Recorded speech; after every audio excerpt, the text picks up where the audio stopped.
Yo! What's up sa inyo mga katrop? It's Magan Jarman Moreto naman ulit naman sa inyo mga trops. Welcome back ito sa YouTube channel. Sa mga trops to, meron ngayon tayong bisita dito. Pakakasa sa challenge, sasagutin nyo to kung ano nga ba yung papa-challenge ko sa kanya. Kung ano yung papasagot ko sa kanya. Tapos tignan nyo yung drawing ko mamaya. Dito yan. May pyramid. Ayan, pyramid. May drawing tayo. Huwag nyo nang pansinin kung banking pyramid ko. May pyramid yan. Yung pyramid na yan, ang taas ng pyramid na to is nasa 100 floor. Yan. Nasa 100 floor tong pyramid na to. Tignan mo tong drawing. Di ba naman titignan mo? Ano doon may sagot?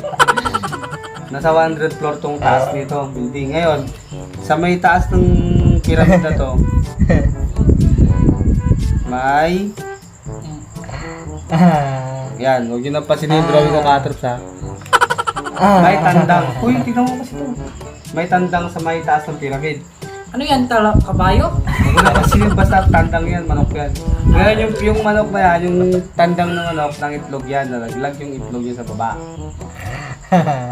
Ngayon, umabot yung itlog niya sa baba ng 6 AM. Ito yung kuko ko. Tanong mo ngayon, sagutin mo to. Anong oras? Ang itlog yung tandang sa taas. 6 AM siya yung itlog niya. Sagutin mo.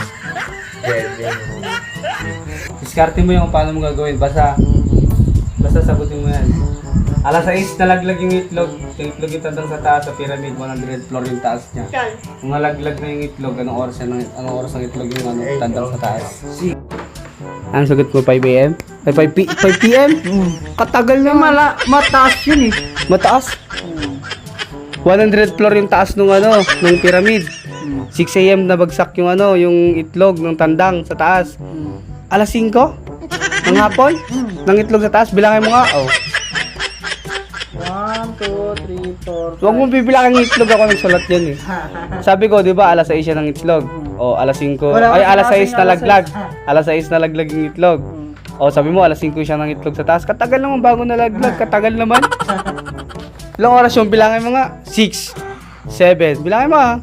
6. Nang umaga, alas 5 nalaglag. Ay, nangitlog sa taas. Anong oras siya na gano? 6 AM yan eh. 6 AM umaga.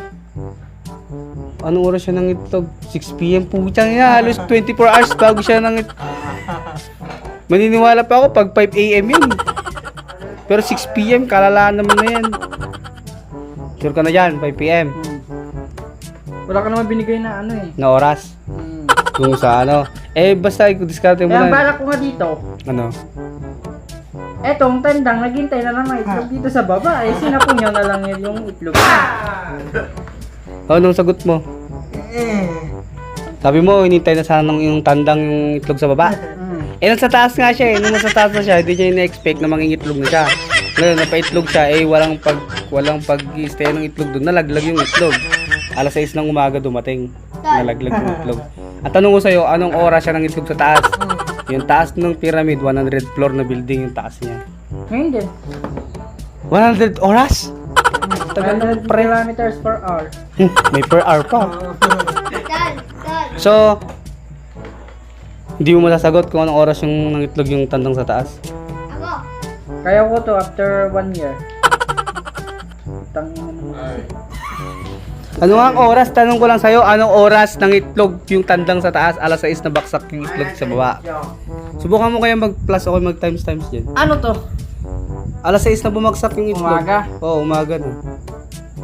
Tapos, Ang tanong ko sa'yo, anong Basali oras siya to. nangitlog sa taas? Basali to. Hindi na. paano magka-times dito to? Style lang yan. Kunwari nalaglag yung yung itlog sa taas. Sabi mo na lang kung gaano kabilis nalaglag yung itlog sa 100 floor.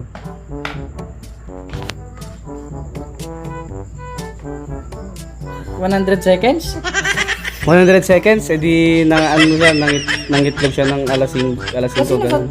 pyramid to yun. Nasa tuktok yun. Nasa tuktok ng pyramid yun Oh.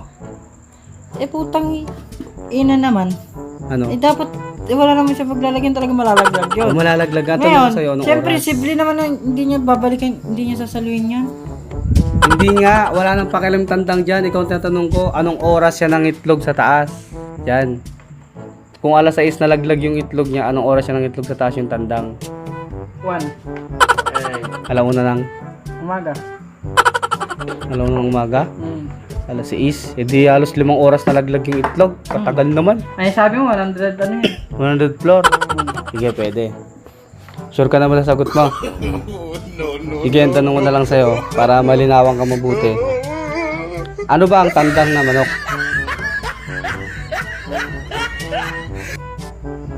Ano ba ang tandang? Matanda, lalaki. Lalaki. Oh, Tanong ko, di ba, sabi ko sa'yo ng itlog. oh. Ba't ninoorasa mo ng itlog ba ang manok na lalaki? Ay, oo, pala. Tandang ko nga pala, hayop. Tandang, di ba? Ang tanggang mo. Ang tanga-tanga ko. Ang tagal mong inisip kung anong oras. Di mo malang naisip tandang yon. Nangingitlog ba ang tandang na manok, kuya? Ano? Oh, di ba? Malay mo, nagpa-opera. Putang inang pa-opera na yan. So hindi mo nasagot yung tanong ko. Mali lahat. Kasi naghirap ka pa, may pa-times ka pa, bibilahin mo pa kung ilang yung itlog na drinowin ko, drinowin ko lang yan. Alas 5, putat ilang oras din, tapos nagkalalabasan, nangingitlog ba yung tandang na manok?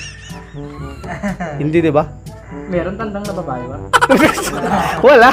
Tandang nga yung mga malalaki dyan ng lalaki. Tandang lalaki, nangingitlog ba yun? Ano yan, nagpa-opera yun. Minom ng pills. Very nice. Kikiw!